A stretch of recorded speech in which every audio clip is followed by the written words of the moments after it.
ওই দেখো পূব আকাশে লালে লাল, নতুন সকাল দেখো কমরেড। যুদ্ধটা যদিও বা শেষ হয়, লড়াইটা জারি রেখো কমরেড, লড়াইটা জারি রেখো কমরেড। তোমাকে আমার কর্ণের মতো লাগে, যাকে হারিয়েছিল তারই আপনজন।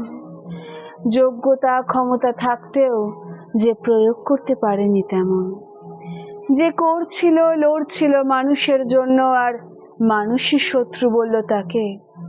ঠিক যেমন আগামীর ভবিষ্যৎ ভাবলে বলে অত্যাচারী বলে দাগালো তোমাকে।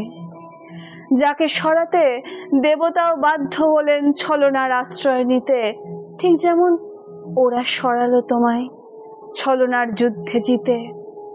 তবু তুমি তো যোদ্ধা, লড়াই করেই গেছো মানুষের হিতে। ৮০ বছরের যুদ্ধযাত্রায় আজ কর্ণের চাকা বসলো মাটিতে।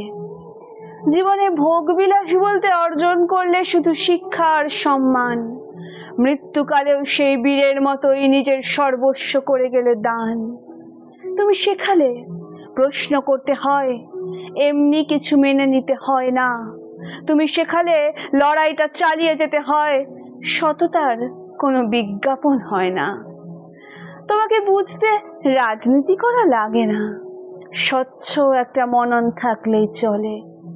তোমার আদর্শের হোর্ডিং ব্যানার লাগে না, তোমার কাজ আর চিন্তা কথা বলে।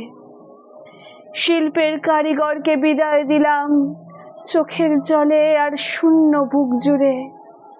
দাগহীন সাদা ধুতিটা বিজয় রথে চলে যায় লাল পতাকা মুড়ে। জানি না তোমার দেখানো পথে মশাল জেলে লড়াই করবে কতজন, তবু চিন্তা ও চেতনায় তুমি অমর হয়ে থেকে যাবে আজীবন। অনেক শূন্যতার দুঃখ নিয়েও তোমায় এই বলি শেষে, ভালো থেকো মহারথী ওপারের চিরসাম্যের দেশে।